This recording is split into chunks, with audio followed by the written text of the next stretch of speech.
تو اس میں کیا کریں، 4 بہنیں بھی ہیں۔ تیسرا یہ کہ حدیث میں جس جن کا ذکر آتا ہے کہ ہر بندے کے ساتھ اٹیچ ہے، تو کیا وہ نفس ہے یا نفس کے علاوہ کوئی اور چیز ہے؟ اسموکنگ حرام ہے یا مکروہ؟ اولاد کی نیکی صرف والدین کو فائدہ دیتی ہے، نانا نانی کا؟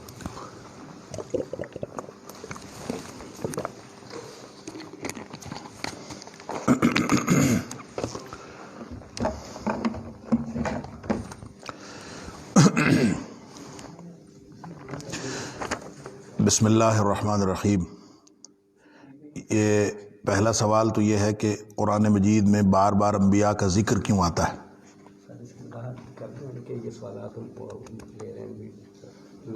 اچھا،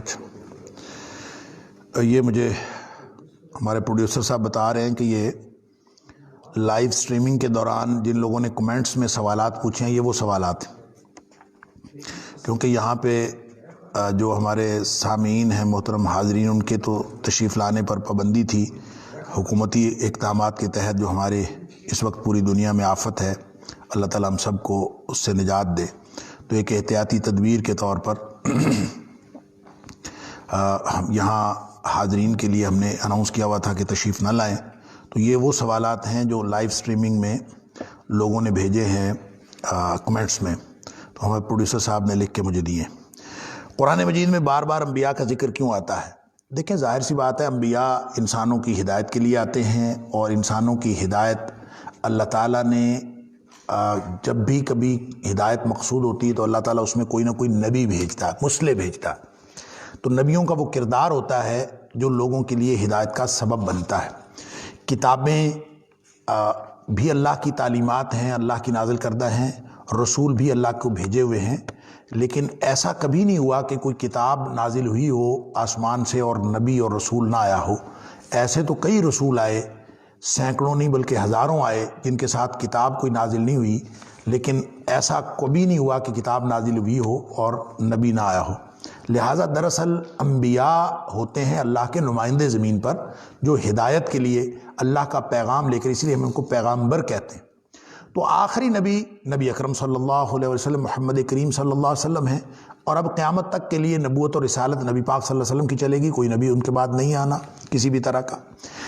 لیکن جو سابقہ انبیاء ہیں، یہ فلسفی یہ ہے، حکمت اس کے اندر یہ ہے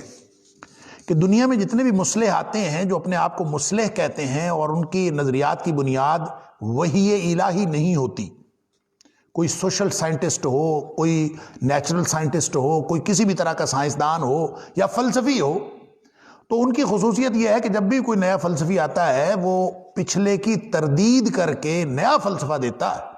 تو پھر اس کی کوئی دنیا میں پہچان ہوتی ہے، اور وہ کہتا ہے کہ جناب پہلے لوگ یہ سمجھتے تھے، آج یہ نئی فلسفی یہ ہے، میری تحقیق یہ ہے، اس کے بعد وہ آگے چلتا ہے۔ اور دنیا میں آپ دیکھتے ہیں کہ جتنے بھی فلاسفہ ہیں یا فلسفہ جتنا آگے بڑھا ہے، یا جتنے بھی نظریات آگے بڑھے ہیں، بنیادی طور پر یا عمومی طور پر ان کا یہی نوعیت ہے کہ ہر نیا آنے والا کوئی نئی بات کرتا ہے اور پچھلے کی تردید کرتے ہوئے آگے بڑھتا ہے۔ یہ خصوصیت دین اسلام کی ہے۔ ان الدین عند اللہ الاسلام، اللہ کے نزدیک دین صرف اسلام ہے۔ حضرت آدم علیہ السلام سے لے کر نبی اکرم صلی اللہ علیہ وسلم تک ہر نبی کا دین اسلام ہی تھا، اور یہ صرف اسلام کی یہ خصوصیت ہے کہ جو بھی نبی آیا ہے وہ پچھلے کی تردید کرتا ہوا نہیں آیا بلکہ تصدیق کرتا ہوا آیا۔ نبی اکرم صلی اللہ علیہ وسلم چونکہ اس دین کا آخری ورژن لے کے آئے، اور یہ فائنل ورژن ہے اور مکمل دین ہے، اس لیے یہ ضروری تھا کہ اس قرآن کے اندر بار بار ان ہستیوں کا ذکر آئے جو حضرت آدم علیہ السلام سے لے کر نبی اکرم صلی اللہ علیہ وسلم تک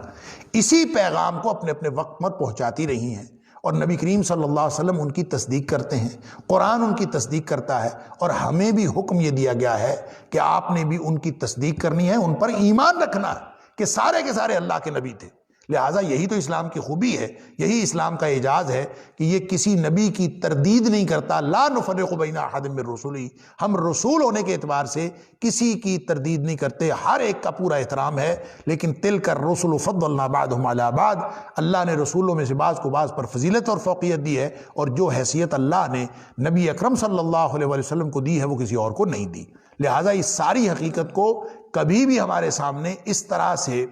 واضح نہ کیا جا سکتا اگر انبیاء کا بار بار ذکر نہ آتا۔ اس کے علاوہ بھی اور بہت ساری حکمتیں انبیاء کے ذکر کی ہو سکتی ہیں، لیکن یہ عمومی سا مفہوم میں نے عرض کر دیا، واللہ اعلم۔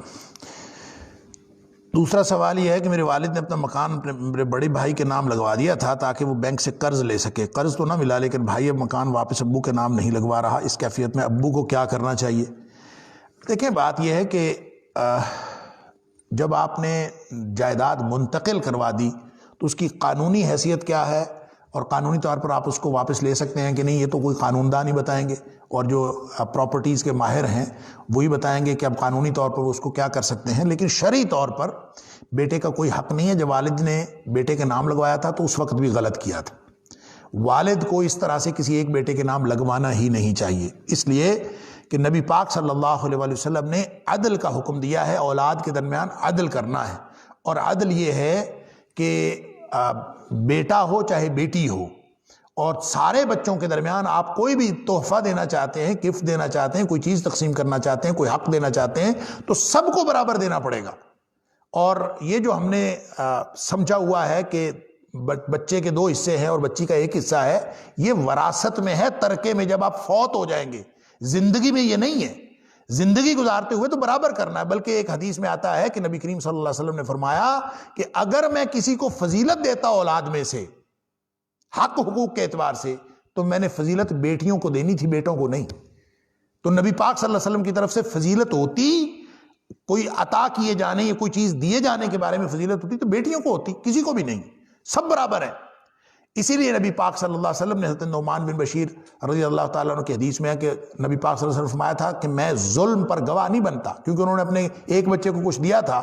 اور باقیوں کو نہیں دیا تھا، تو نبی کریم صلی اللہ علیہ وسلم کے پاس آ گئے تھے گواہ بنانے کے لیے، آپ نے فرمایا تھا باقی سب کو دیا، انہوں نے کہا نہیں باقی کو تو نہیں دیا، تو فرمایا میں ظلم پر گواہ نہیں بن سکتا، عدل پر گواہ۔ عدل کیا ہے؟ سب کو برابر دیا جائے۔ لہٰذا یہ والد صاحب نے اگر کسی ایک بچے کے نام کیا تھا تو وہی غلط کیا تھا، اور شرعی بات یہ ہے کہ والد کی زندگی میں بچوں کا کوئی حق نہیں ہے اس کے اوپر، وہ جو جس کے نام لگوا بھی دیا ہے شرعی طور پر یہ باپ ہی کی ملکیت ہے، اور باپ کی ساری جائیداد، وہ پوچھا تھا نا کسی نے کہ میری جائیداد میں میرے والد کا کتنا حصہ ہے، تو یعنی یہ تو جائیداد ہی والد کی ہے، اور والد کی جائیداد وہ اپنے نام لگوا کے اور بیٹھا ہوا اور کہتا ہے میں باپ کو واپس نہیں کرتا، اس کی جائیداد خود کمائی ہوئی ہو،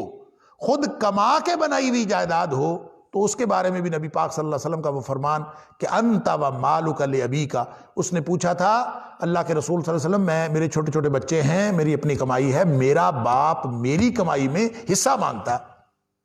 آپ نے فرمایا انت و مالک لابیک، تو اور تیرا مال سب تیرے باپ کی ملکیت ہے، تو خود تیرے باپ کی ملکیت ہے۔ اور اس کی دوسری قرات یہ ہے کہ انت و مالک لابیک، ایک تو ہے نا انت و مالک،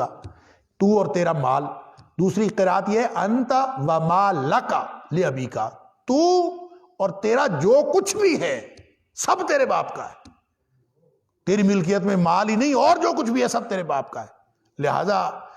بیٹے کو یہ بات سمجھ میں آنی چاہیے، اس کو سمجھانی چاہیے، اور باپ اس معاملے میں قانونی طور پر کیا کر سکتا ہے مجھے نہیں پتا، شرعی طور پر تو بیٹے کا قطعاً کوئی حق نہیں ہے، اس نے باپ نے جب اس کو دیا تھا تو غلط کیا تھا، اور اب وہ بیٹے کو بھی چاہیے کہ وہ واپس کر دے، اور اگر نہیں کرتا تو وہ گناہگار ہوگا، اور وہ دوسروں کا حق ہی نہیں مارتا، اپنے والد کا حق مار رہا ہے، اس وقت وہ دوسروں کا حق نہیں ہے۔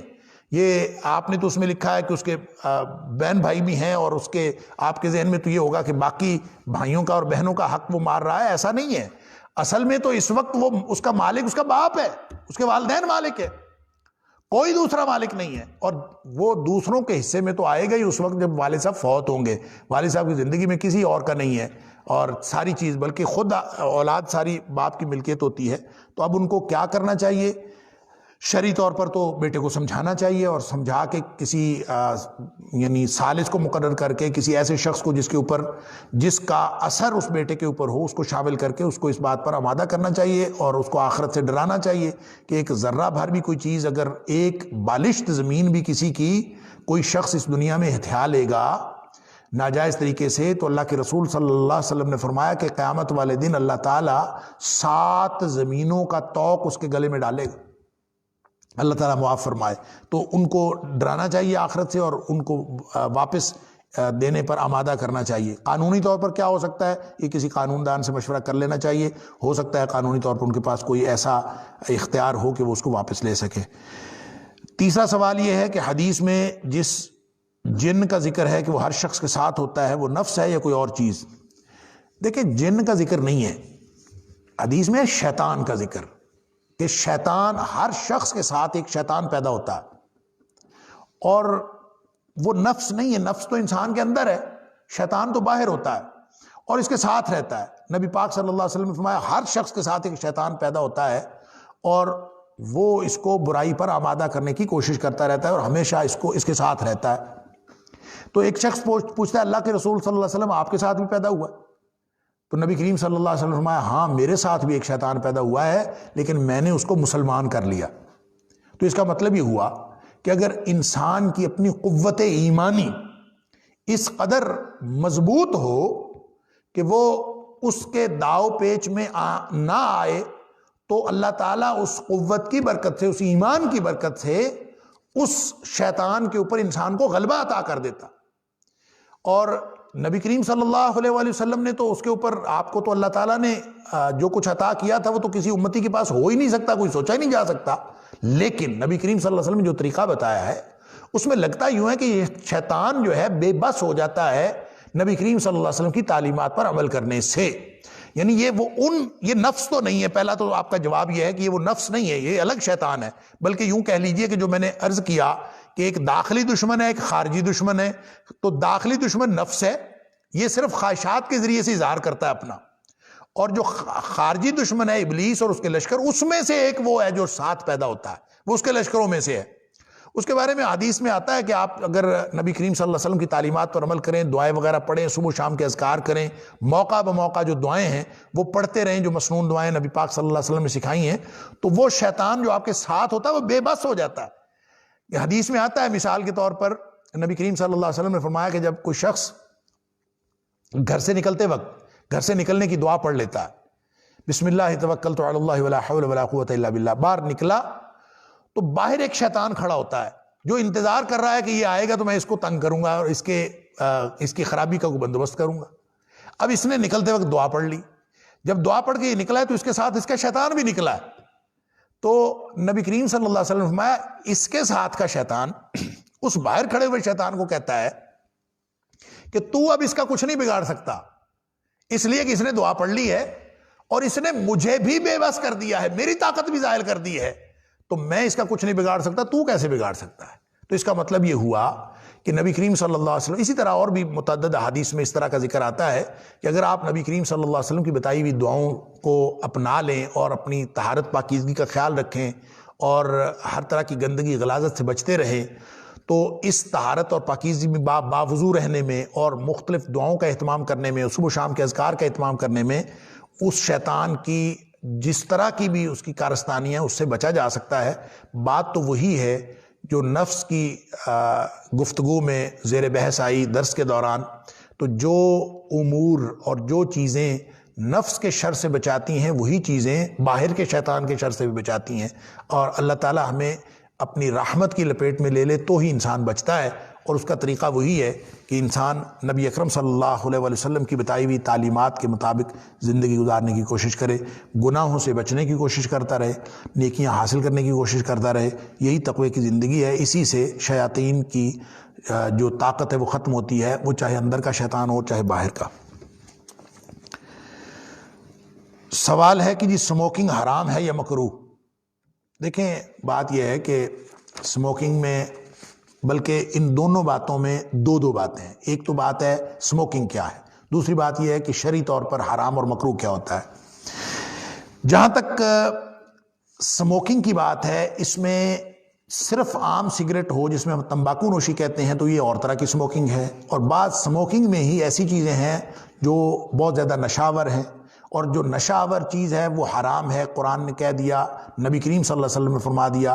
کہ وہ حرام ہے۔ نبی پاک صلی اللہ علیہ وسلم نے فرمایا کل مسکر حرام، ہر وہ چیز جو عقل کو ختم کرے، مسکر ہو، اس کے اندر نشہ ہو، ہر نشاور چیز حرام ہے۔ لہذا کسی بھی چیز کا، چاہے وہ سونگھنے کا نشہ ہو اور چاہے وہ پینے کا نشہ ہو، چاہے وہ کھانے کا نشہ ہو، وہ حرام۔ اب نشے کے لیے جو شخص بھی نشے کے لیے کوئی چیز لیتا ہے وہ حرام،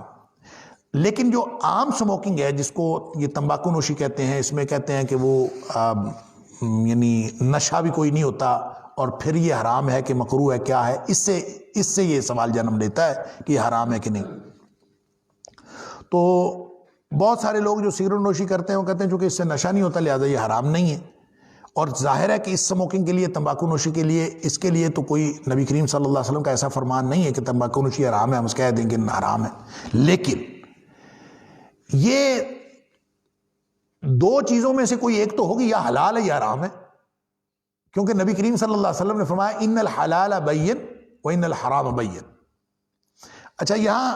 یہ حدیث سننے سے پہلے یہ بھی سمجھ لیجئے کہ حرام اور مکروہ جو ہے یہ ایک حرام ہوتا ہے، ایک مکروہ ہوتا ہے، پھر مکروہ تحریمی ہوتا ہے، مکروہ تنزیہی ہوتا ہے۔ یہ جو کیٹیگریز ہیں یہ ساری فقہا کی بنائی ہوئی کیٹیگریز ہیں، چیزوں کی گریوٹی کا اندازہ کرنے کے لیے۔ لہٰذا اپنی اپنی جگہ پہ وہ چیزیں جس تفہیم کے لیے اور جس تفہیم کے مقصد کے لیے فقہا نے استعمال کی وہ ٹھیک ہے، لیکن کرنے یا نہ کرنے کے اعتبار سے بس یا حرام ہوتا ہے یا حلال ہوتا ہے اور کچھ نہیں ہوتا، یا جائز ہوتا ہے یا ناجائز ہوتا ہے بس۔ یہ صرف ہم کسی چیز کی گریوٹی کو کم کرنے کے لیے اگر فقہا کی ان اصطلاحات سے فائدہ اٹھا لیں تو وہ ایک الگ بات ہے، لیکن اس کا مطلب یہ نہیں ہے کہ وہ کرنا جائز ہو جاتی ہے۔ آپ مکروہ کہیں اس کو، یا مکروہ تنزیہی کہیں، یا مکروہ تحریمی کہیں، یا حرام کہیں، وہ چیز کرنے والی نہیں ہے۔ نبی پاک صلی اللہ علیہ وسلم نے کرنے کا حکم دیا کچھ چیزوں سے بچنے کا حکم دیا۔ لہٰذا اب آپ حدیث سنیے کہ نبی پاک صلی اللہ علیہ وسلم فرمائے ان الحلال بین و ان الحرام بین۔ حلال چیزیں بھی واضح ہیں، جو بتا دیں یہ حلال وہ واضح، یہ حرام ہے یہ بھی واضح۔ وَبَيْنَهُمَا مُشْتَبِهَاتٌ، درمیان میں ہیں کچھ مشتبہ چیزیں کہ پتہ نہیں حلال ہیں کہ پتہ نہیں حرام ہے۔ یہ سموکنگ ان چیزوں میں ہے کہ پتہ نہیں حلال ہے کہ پتہ نہیں حرام ہے، اس لیے بہت سارے لوگوں نے اس کو حرام کہا، بہت سارے لوگوں نے حلال کہا۔ اور ویسے تو وہ ہمارے بزرگ کہا کرتے تھے کہ یہ تمباکو نوشی جو ہے چاہے حقہ پئیں اور چاہے سگریٹ پئیں، یہ جہنمیوں کے کھانے سے مشابہت رکھتی ہے، اس لیے کہ قرآن نے جہنمیوں کے کھانے کے بارے میں کہا ہے لا یسمن ولا یغنی من جوع، کہ جو جہنمیوں کا کھانا ہوگا نا وہ نہ پیاس بجھائے گا نہ بھوک مٹائے گا، یعنی وہ کوئی فائدہ نہیں ہے اس کا، کھانا ہوگا لیکن نہ اس سے بھوک مٹے گی نہ اس سے پیاس بجھے گی۔ تو یہ سگریٹ نوشی اور حقہ نوشی بھی ہے، نہ اس سے پیاس بجھتی ہے نہ اس سے بھوک بجھتی ہے، تو اس کا مطلب یہ کہ جہنمیوں کے کھانے سے مشابہت رکھتی ہے، واللہ اعلم۔ نبی پاک صلی اللہ علیہ وسلم کا یہ فرمان کہ حلال بھی واضح ہے اور حرام بھی واضح ہے، بینہما مشتبہات، درمیان میں کچھ مشتبہ چیزیں۔ اب ان مشتبہ چیزوں کا کیا کرنا ہے کہ جن کے بارے میں کچھ لوگوں کا خیال ہوتا ہے کہ حلال ہے، کچھ کا خیال ہے حرام ہے، پتہ نہیں اب کیا کریں، ان کو ہم کہتے ہیں گرے ایریا۔ یہ گرے ایریا ہے درمیان، ادھر بھی واضح ادھر بھی واضح، یہ درمیان، اس کو کیا کرنا ہے؟ اب اس کے بارے میں سن لیجئے، نبی پاک صلی اللہ علیہ وسلم نے واضح بات فرما دی، یعنی یہ جو مشکوک چیزیں اس کے بارے میں ایک تو عمومی بات نبی پاک صلی اللہ علیہ وسلم نے فرمائی، عمومی اصول ہے، دع ما یریبک الی ما لا یریبک، ہر وہ چیز چھوڑ دیں جو تمہیں شک میں مبتلا کرتی ہے، صرف وہ کریں جس میں شک کوئی نہیں ہوتا۔ لہٰذا ہمارے پاس کرنے والا کام صرف حلال اختیار کرنا ہے، نہ ہم یہ گرے ایریا اختیار کر سکتے ہیں نہ ہی بلیک ایریا استعمال کر سکتے ہیں۔ کیوں؟ اس لیے کہ وہ حرام ہے اور یہ مشتبہ ہے۔ تو دع ما یریبک، جو شک میں مبتلا کرتا ہے اس کو چھوڑ دو، اس عمومی اصول سے بھی یہ بات واضح ہوتی ہے۔ اور پھر خصوصی اصول جو نبی پاک صلی اللہ علیہ وسلم نے فرمایا کہ بینہما مشتبہات، درمیان میں مشتبہ چیزیں ہیں، پھر آپ نے فرمایا من وقع فی الشبہات فقد وقع فی الحرام، جو شبہات میں بھی پڑ گیا، شبہ کی چیزوں میں پڑ گیا، وہ ایسے ہی ہے جیسے حرام میں پڑ گیا۔ تو پھر مسئلہ تو حل ہو گیا۔ تو اس کا مطلب ہے کالم 3 نہیں ہے، خانے 3 نہیں ہے، ہم نے پہلے 3 بنائے تھے نا، ایک حلال ایک حرام اور بینہما مشتبہات، درمیان میں مشتبہ چیزیں، یہ تیسرا تھا خانہ۔ اب یہ تیسرا بھی من واقع فی الشبہات، جو درمیان والے میں پڑا، فقد واقع فی الحرام، وہ ایسے ہی جیسے حرام میں پڑا۔ تو اس کا مطلب خانے تو 2 ہی ہیں، یہ دونوں خانے اس طرف ہیں، ایک ادھر ہے بس۔ اور فرمایا فمن اتقى الشبہات، جو ان شبہ والی چیزوں سے بھی بچ گیا، اللہ اکبر، فرمایا فقد استبرأ لدینہ وعرضہ، اس نے اپنا دین بھی بچا لیا، اس نے اپنی عزت بھی بچا لی۔ تو یہ شبہ والی چیزوں سے بھی بچنا ضروری ہے۔ تو گویا بات کلیئر ہو گئی کہ جو شبہ والی چیز میں پڑے گا وہ بھی حرام میں ہی پڑنے کے مترادف ہے، تو خانے دو ہی رہ گئے، ایک حلال ایک حرام، جس کے بارے میں واضح آ جائے کہ یہ حلال ہے صرف ہم اس کو اختیار کر سکتے ہیں، یہ شک شبہ والی چیزیں بھی چھوڑنی پڑیں گی۔ اور ایک حدیث ترمذی کی اور سن لیجئے اس حوالے سے کہ اصل میں تو ہم نے لعلکم تتقون لعلکم تتقون قرآن بار بار کہتا ہے، اگر آپ دین کی باتیں سیکھتے ہو، سکھاتے ہو، پوچھتے ہو، پچھاتے ہو، تو مقصد تو یہ ہے کہ ہم اللہ کی ناراضگی سے بچ جائیں اور اللہ کی رضامندی حاصل کریں۔ اگر یہ مقصد ہے کہ ہم تقوی والے بن جائیں، وہی اصل مقصد ہے۔ اور اگر یہ مقصد ہے تو نبی اکرم صلی اللہ علیہ وسلم کا یہ فرمان سن لیجئے کہ نبی پاک صلی اللہ علیہ وسلم نے فرمایا لا یبلغ عبد درجۃ المتقین، کوئی بندہ متقین کے درجے کو پہنچ ہی نہیں سکتا حتی یدع، جب تک کہ وہ چھوڑ نہ دے ما لا باس بہ حذرا مما بہ باس۔ اللہ اکبر، جب تک وہ چیزیں بھی وہ چھوڑ نہ دے جس میں کوئی حرج نہیں ہے، اس ڈر سے کہ کہیں اس میں حرج نہ ہو، جب تک وہ ایسی چیزیں بھی نہ چھوڑ دے کہ جس میں کوئی حرج نہیں ہے لیکن وہ اس ڈر سے چھوڑتا ہے کہ کہیں حرج نہ ہو،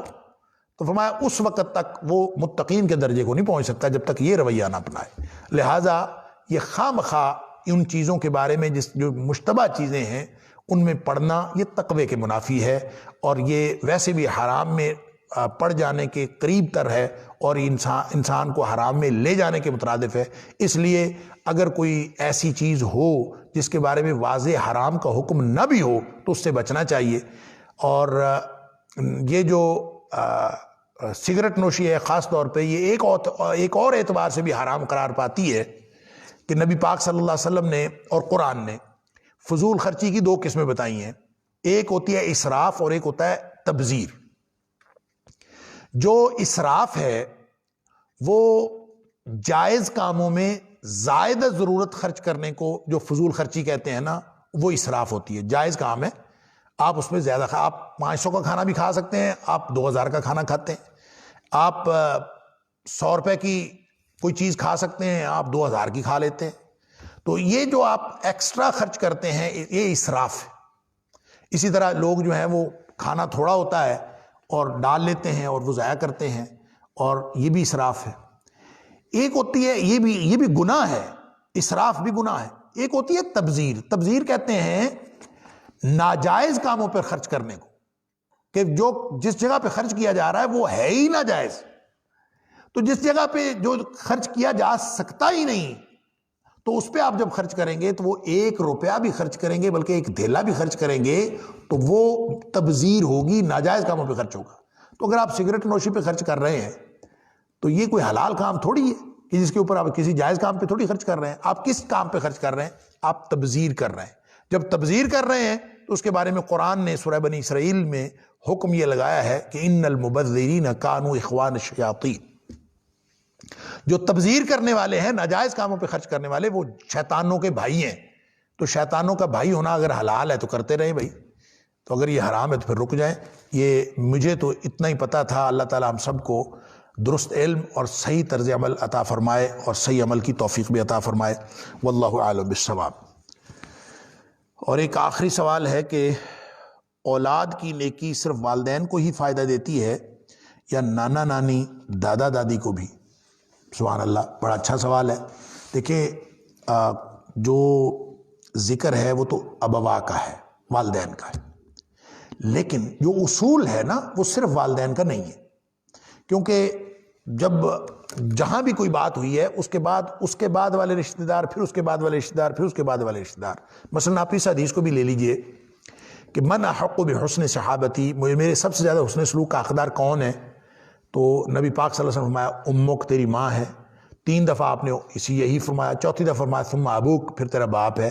اور ایک روایت میں آتا ہے ثم ادناک ثم ادناک ثم ادناک، پھر اس کے بعد جو قریب ہے، پھر اس کے بعد جو قریب ہے۔ تو اس کا مطلب ہے کہ جو دیگر رشتہ دار ہیں وہ بھی اس کے اندر شامل ہوتے ہیں اپنے رشتے کی قربت کے اعتبار سے۔ اسی طرح ایک اور حدیث میں بھی آتا ہے کہ جس میں نبی پاک صلی اللہ علیہ وسلم سے پوچھا گیا کہ اللہ کے رسول صلی اللہ علیہ وسلم، مجھ سے گناہ سرزد ہو گیا، میں کیا کروں؟ آپ نے فرمایا جا کے ماں کی خدمت کر، تیرا گناہ معاف ہو جائے گا۔ وہ کہتا ہے اللہ کے رسول صلی اللہ علیہ وسلم میری ماں تو فوت ہو گئی، اب میں کیا کروں؟ آپ نے فرمایا تیری خالہ ہے؟ کہتا ہے یا رسول اللہ خالہ تو ہے۔ فرمایا جا کے اس کے ساتھ اس نے سلوک کر، اللہ تعالیٰ تیرا گناہ معاف کر دے۔ تو اس کا مطلب یہ ہوا کہ یہ صرف ماں باپ نہیں ہے بلکہ اس کے جو قریبی رشتہ دار ہیں وہ بھی ساتھ اس میں شامل ہو جائیں گے. اگر بھائی یا بہن، ماں کی بہن اگر اس میں شامل ہو سکتی ہے اور باپ کا بھائی اگر اس میں شامل ہو سکتا ہے تو ان کے باپ اور ان کے ماں تو بدرجہ اولیٰ اس کے اندر شامل ہے. اس لیے یہ کہنا کہ صرف ماں باپ کو فائدہ ہوتا ہے، نانا نانی دادا دادی کو فائدہ نہیں ہوتا، یہ نہیں کہا جا سکتا. اور پھر ویسے بھی اللہ کی رحمت بہت وسیع ہے. آپ نیت میں رکھیں جب آپ کہتے ہیں نا رب ارحمہما کما ربیانی صغیرا، اللہ میرے والدین پر اسی طرح سے رحمت فرما جس طرح انہوں نے مجھے بچپن میں پالتے ہوئے میرے اوپر رحم کیا تھا. جب آپ والدین کے لیے کوئی بھی دعا کریں تو آپ اپنی نیت میں پوری دنیا کے والدین کو لے لیں، صرف آپ کے والدین تھوڑی، ساری دنیا کے والدین کو لے لیں. اللہ تعالیٰ ساری دنیا کے والدین کے لیے آپ کی دعا قبول فرما لیتا ہے. یا پھر آپ کے وہ والدین کم از کم جو آپ کی تخلیق تک، آپ کی پیدائش تک اس میں شامل ہیں، وہ تو از خود شامل ہیں اس کے اندر، اگر آپ نیت کریں چاہے نہ کریں. مثلا آپ کا باپ، اگر آپ اپنے باپ کے لیے دعا کر رہے ہیں تو باپ آپ کا پیدا ہو سکتا تھا اگر آپ کا دادا نہ ہوتا، تو آپ کا دادا پیدا ہو سکتا تھا اگر آپ کا پردادا نہ ہوتا. یوں حضرت آدم علیہ السلام تک کے سارے والدین از خود شامل ہیں. آپ چاہے نیت کریں چاہے نہ کریں، اوپر کی ساری لڑی جتنی بھی لڑی ہے وہ خود بخود شامل ہو جاتی ہے، اس لیے کہ ان کے بغیر ظاہر ہے ان کو بھی تو کسی نے پالا ہے نا، اور ان کو بھی کسی نے پالا ہے. لہذا جب آپ والدین کے لیے رحمت کی دعا کرتے ہیں تو اپنی نیت کو وسیع رکھا کریں. انشاءاللہ صرف ہمارے جو قریبی والدین ہیں وہ نہیں بلکہ اس سے اوپر کی لڑیاں بھی انشاءاللہ اس سے مستفید ہوں گی. اور اللہ کی رحمت وسیع ہے، امید بھی اللہ سے یہی رکھنی چاہیے، ہمیشہ اچھی امید رکھیں گے. اور انا عند ظن عبدی بی، جو نبی اکرم صلی اللہ علیہ وسلم فرمایا، اللہ فرماتا ہے، حدیث قدسی ہے کہ اللہ فرماتا ہے کہ میں اپنے بندے کے گمان کے مطابق معاملہ کرتا ہوں. تو کوئی حرج نہیں ہے کہ ہم یہ گمان رکھیں اللہ سے کہ ہمارے ان کی ہوئی دعاؤں میں اور ہماری نیکیوں میں انشاءاللہ ہمارے اوپر کی ساری لڑی شامل ہوگی. اللہ تعالیٰ سب کو اس اجر میں شامل کرے گا، اور یہ نیت رکھ لینے میں کوئی حرج نہیں ہے، اور اللہ کی رحمت سے کوئی بعید نہیں ہے کہ اللہ تعالیٰ سب کو اس میں شامل کر دے. اللہ تعالیٰ ہم سب پر رحمت فرمائے. اللہم اہدنا بالقرآن العظیم، اللہم ارحمنا بالقرآن العظیم، اللہم انفعنا بالقرآن العظیم، اللہم اجرنا من النار بالقرآن العظیم، اللہم ادخلنا کلنا الجنة الفردوس بالقرآن العظیم، اللہم اجعل القرآن لنا اماما ونورا وہدا ورحمہ، اللہم اجعل القرآن ربیع قلوبنا ونور صدورنا وجلاء احزاننا وہمومنا وذہاب ہمومنا وغمومنا، وصلی اللہ تعالی علی خیر خلقہ محمد وآلہ وصحبہ اجمعین. آمین آمین برحمتک یا ارحم الراحمین.